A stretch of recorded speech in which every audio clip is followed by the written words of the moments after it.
옛날에 이 AI라는 영화에서 인간이 로봇을 부르면서 이 광기에 찬 그런 장면이 있었습니다. 그들이 왜 로봇을 부수었을까? 그들이 말한 즉슨 이 기계인 로봇이 생겨나면서부터 이 인간이 일자리를 잃고 말았다는 겁니다.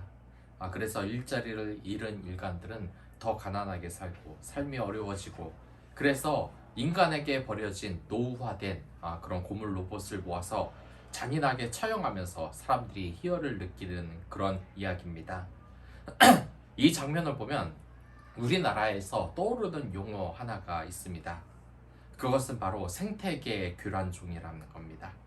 이 생태계 교란종이라는 건 다들 아시겠지만 외래 생물이나 식물 중 생태계의 균형을 교란하거나 교란할 우려가 있는 생물이라고 합니다. 예를 들자면은 어떤 것이 있겠습니까? 그런 옛날에는 이 황소 개구리가 있었고, 요즘엔 이 바닷가재 뭐 이런 것들이 많지 않았습니까? 한마디로 이 생태계 교란종은 그런 뜻을 지니고 있지만, 이 사회에서 너무 뛰어난 능력이 뛰어난 인물을 말할 때도 생태계 교란종이라는 말을 씁니다. 그러니까 이 게임에서는 압도적인 성능을 보이는 사기 캐릭터들을 생태계 교란종이라고 이렇게 은어로서 이야기를 하고, 또한 이런 이런 것이 그런 무슨 카드 게임이나 이런 곳에서는 뭐 생태계 교란종 이렇게 말이 많이 나옵니다. 이게 미국 메이저리그 사커의 축구의 신이 유입된 이후에 그곳에서도 이 축구 선수를 생태계 교란, 뭐 생태계 교란종이다 이렇게 이야기를 했다는 겁니다. 아무튼 이 영화라는 것, 이 영화에서도 그렇고 우리의 현실에서도 이 생태계 교란종은 항상 살고 있습니다.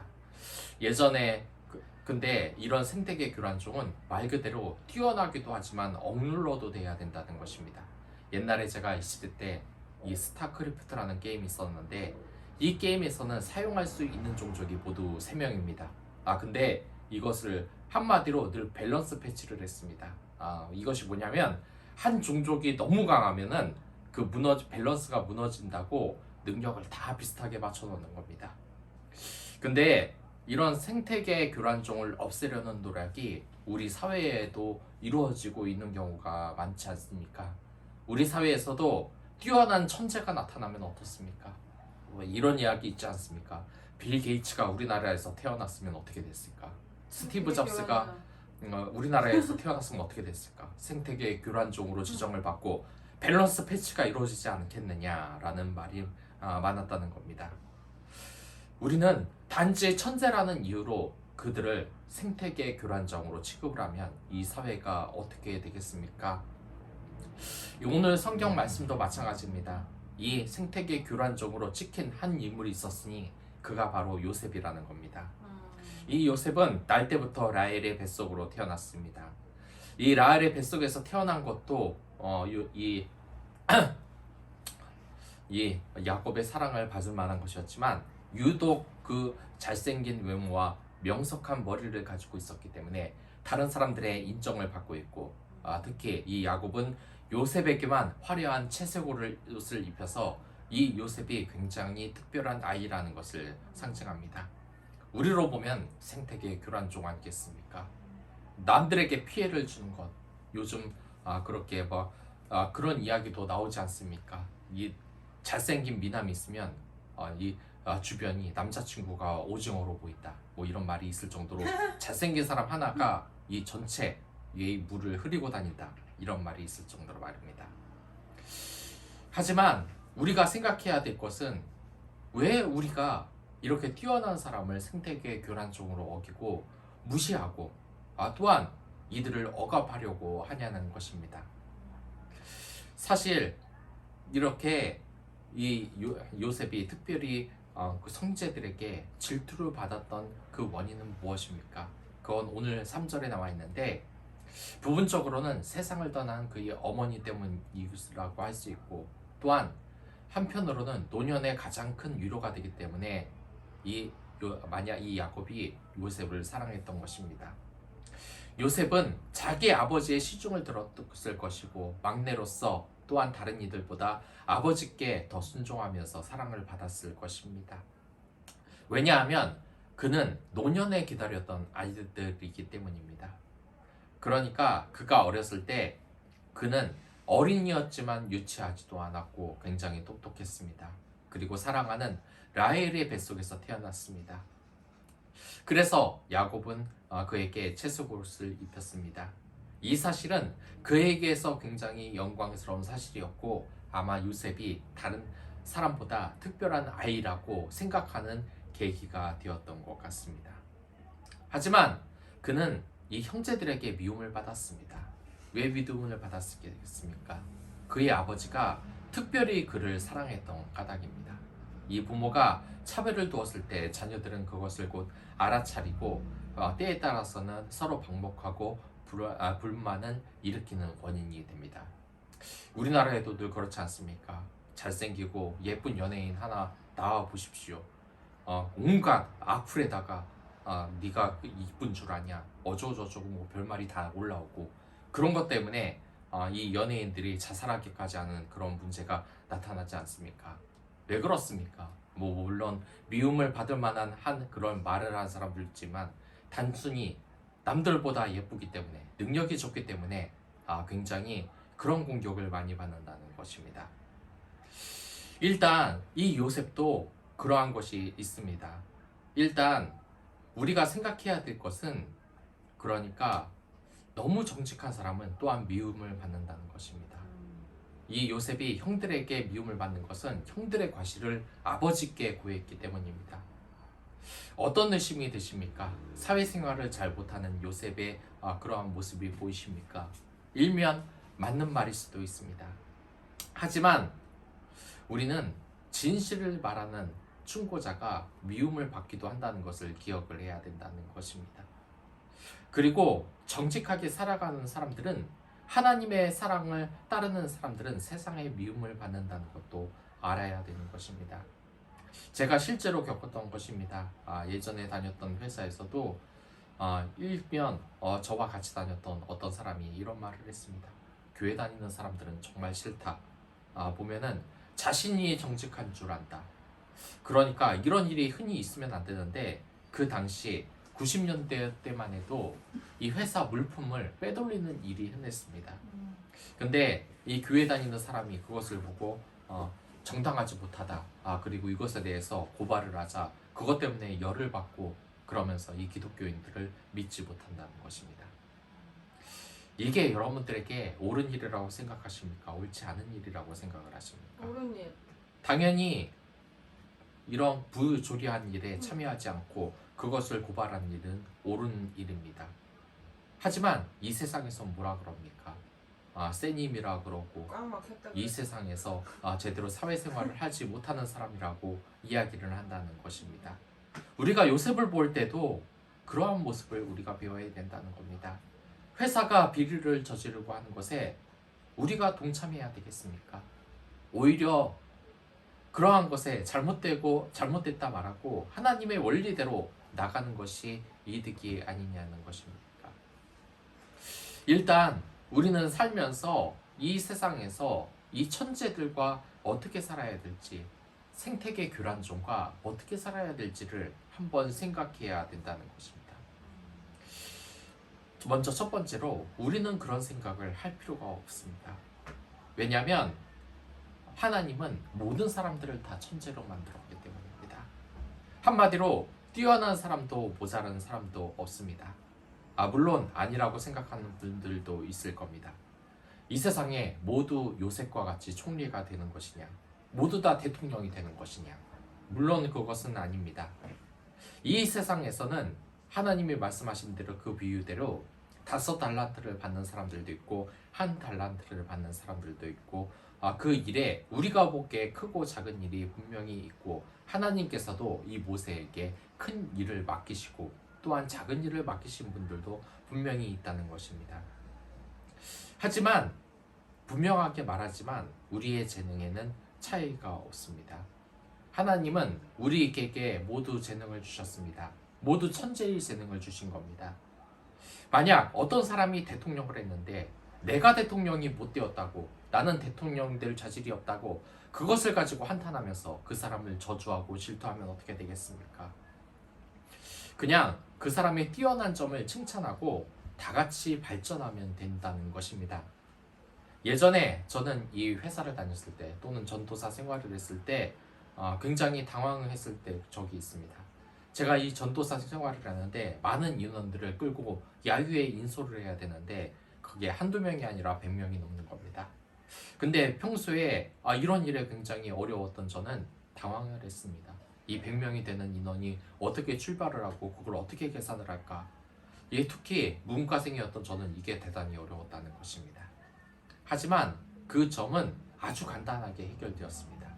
제가 알고 있는 전도사님과 이 집사님이 그런 부분에서 대단히 뛰어난 겁니다. 저와는 달리 인원 관리와 그리고 통솔에 있어서 뛰어난 부분이어서 그 사람은 오히려 레크레이션은 하지 않고 이런 부분에서 절 시켜줬으면 좋겠다고 이야기를 하는 겁니다. 알고 보니까 그 사람은 저보고 레크레이션 전도사님처럼 레크레이션 인도할 자신은 없고 이렇게 인원 확인이나 통솔하는 거 관리하는 건 자신이 있다고 하는 바입니다. 이처럼 부분적으로 하나님께서 잘하는 사람들을 다 나누는 건 이유가 있는 겁니다. 어느 분야에도 다 천재가 있는 겁니다. 오히려 이 천재를 보고 시기하면 우리 사회는 공동체는 죽을 수밖에 없습니다. 더욱더 살기 위해서는 천재들과 협업을 해야 됩니다.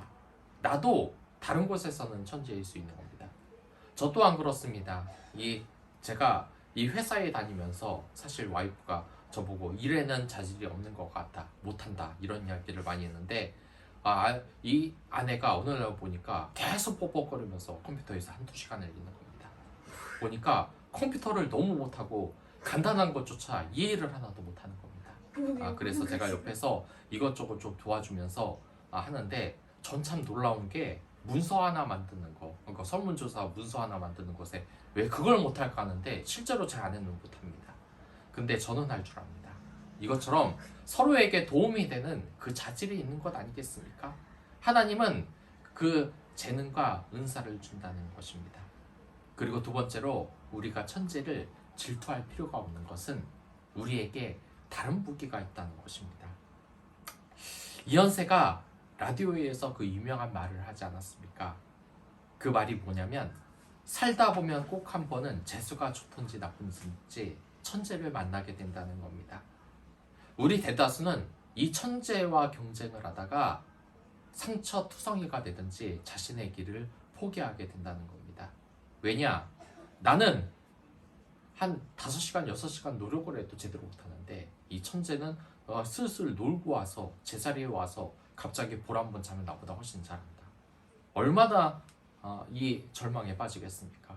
다른 사람들은 그 사람들을 보고 천재라고 그러고 마이크를 잡자마자 바로 아주 부드러운 멜로디를 뽑아내고 공부는 보면은 한두 시간밖에 안 하는 것 같은데 맨날 전교 1등을 하고 그러면서 우리는 천재를 우리와 다른 사람으로 생각을 합니다.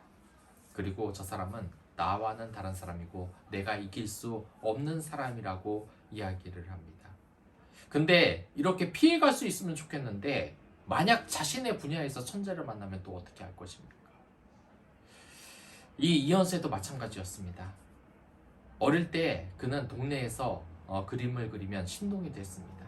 그리고 학교에서 만화의 재능을 인정받아서 만화계에 입문을 해서 동료들을 만났을 때 그 절망감은 이루 말할 수 없다는 것이었습니다. 왜냐하면 내 재능이 굉장히 작은 것을 알아차렸다는 것입니다. 거기에서 그는 천재를 만났습니다. 그리고 이 이현세 이 작가는 불면증에 시달릴 정도로 매일매일 날밤을 새우다시피 그림을 그리며 살았습니다. 얼마나 불안했겠습니까? 자신이 하루에 10시간, 11시간 노력을 해도 이 천재는 설렁설렁 하는데 모든 것을 다 이해하고 모든 것을 다 앞서가니 말입니다. 그래서 그는 정말 죽도록 노력을 하면서 이 원고지를 안고 잠들곤 했습니다. 하지만 천재라는 이 친구는 한 달 내내 술만 마시고 있다가도 며칠 휘갈겨서 가지고 오는 이 원고로 자신의 원고를 휴지 조각으로 만들어 버렸습니다. 그렇기 때문에 이 이현세는 타고난 재능에 대해서 원명을 해봤습니다. 나는 왜 저런 재능을 못 타고났을까? 그리고 이를 악물고 친구와 경쟁도 해봤지만 시간이 갈수록 상처만 커지는 겁니다. 천재와의 그 벌어진 틈을 아무리 노력을 해도 메울 수가 없다는 것입니다. 그러니까 만화에 대한 흥미가 없어지고 포기할까라는 생각이 들었다는 것입니다. 하지만 그가 그 길을 포기하지 않은 것은 만화에 미쳐 있었기 때문입니다. 그래서 이 이연세는 그때의 기억을 말하면서 학생들에게 꼭 강의를 합니다. 어떻게 천재들과 싸워서 이길 것이냐. 첫째, 그들과는 절대로 정면 승부를 펼치지 말라는 것입니다. 천재를 만나면 그에게 부딪히지 말고 그를 인정하고 먼저 보내야 된다는 것입니다. 왜냐? 작가의 길은 장거리 마라톤이지 단거리 승부가 아니라는 것입니다. 천재들은 늘 먼저 앞서 나갑니다. 그래서 그가 앞서가더라도 그를 고이 보내주고 신경 쓰지 말라는 것입니다.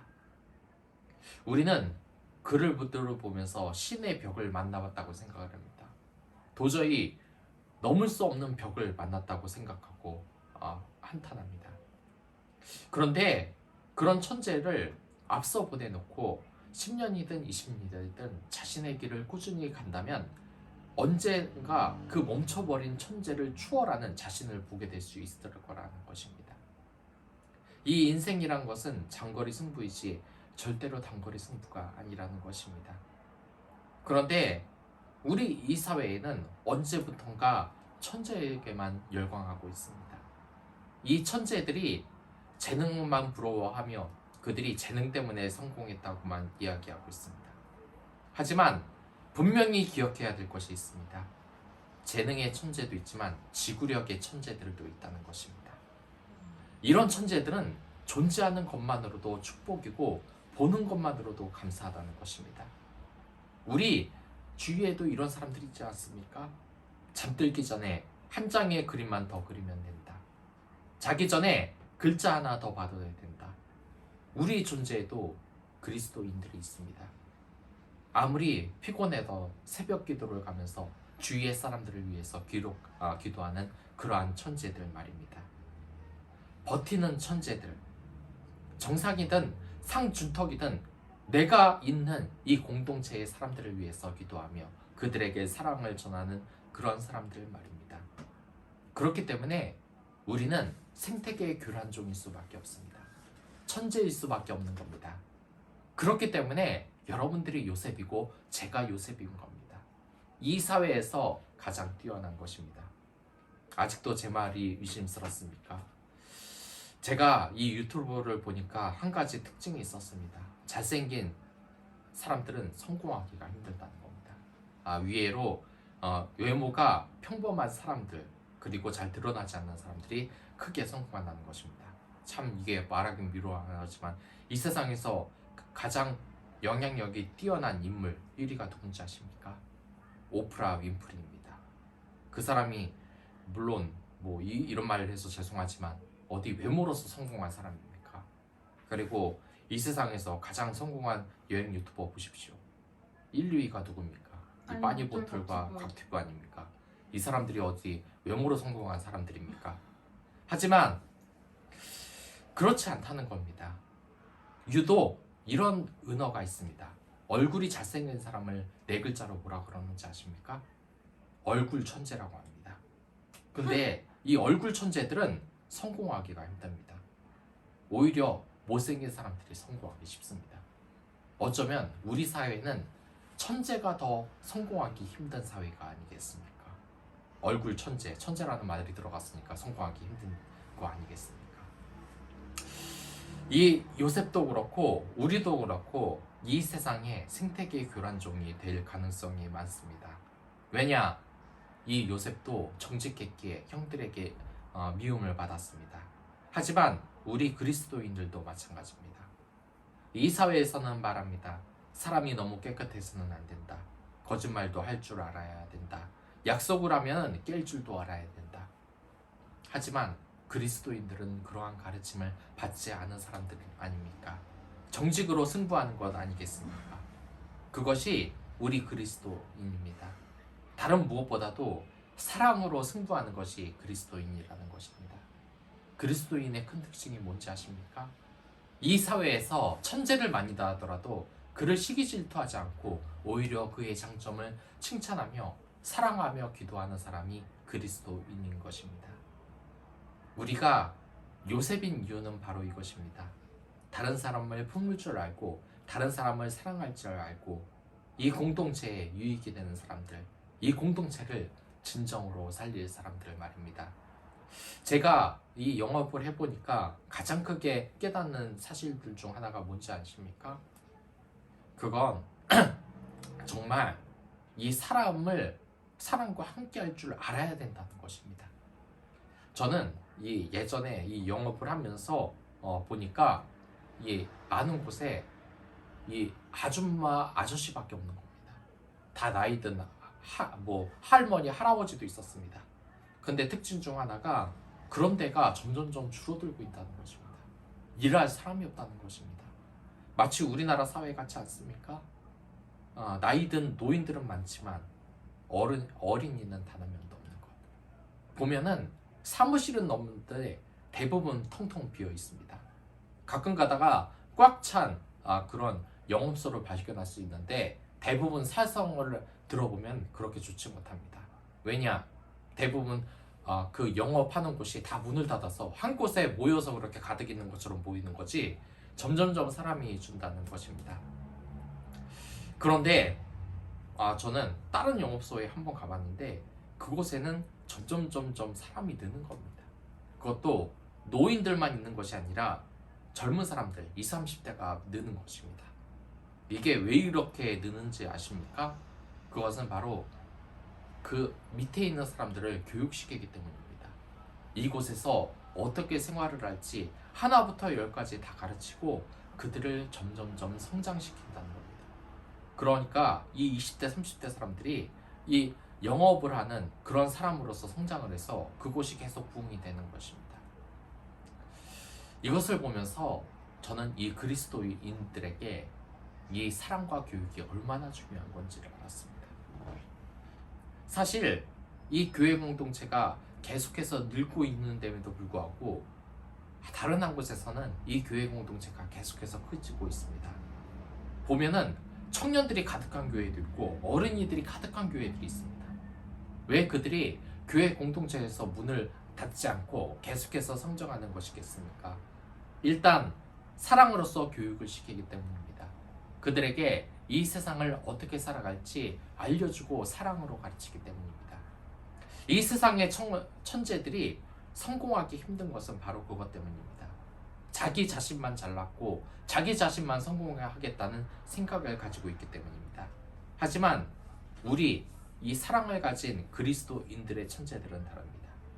다른 사람들에게 사랑을 줄 알고 그들을 어떻게 인도해야 될지, 어떻게 살려야 될지, 이 공동체에서 어떻게 같이 살아야 될지 아는 것이 바로 그리스도의 생태계의 교란종입니다. 우리가 사랑을 전하면 세상 사람들은 말할 겁니다. 너무 깨끗하면 안 된다. 요셉도 그랬습니다. 하지만 결국 하나님의 원리로 승리했듯이 여러분들 또한 승리할 것입니다. 추석과 설이 힘드십니까? 그렇다면 그들이 매몰찬 말로 우리들의 그 사회적인 성공에 대해서 평가를 한다면 여러분들은 오히려 상과 사랑으로 성공하시길 바랍니다. 늙어가는 또한 이 가족들을 위하여서 잘 되지 못하는 가족들을 위하여서 늘 기도하고 그들의 기도 제목을 받고 그들에게 사랑의 말을 해주고 그들에게 진심으로 감사를 표하는 여러분들이 되십시오. 그들에게 예수 그리스도의 이름을 전하십시오. 여러분들은 생태계의 교란종입니다. 왜냐? 타락한 이 세상 또한 마귀에게 지배당하는 이 세상을 에덴 동산으로 만들 사람이기 때문입니다. 함께 여러분들 인생의 천재, 생태계의 교란종으로 이 인생의 스팟의 정점에 한번 서보시지 않겠습니까? 여러분들뿐만 아니라 저 또한 여러분들을 위해 기도하고 하나님을 섬기며 하나님 나라가 오기를 임하게 할 것입니다. 그럼 남은 추석 잘 보내시고 다 같이 기도하도록 하겠습니다. 하나님 아버지 감사합니다.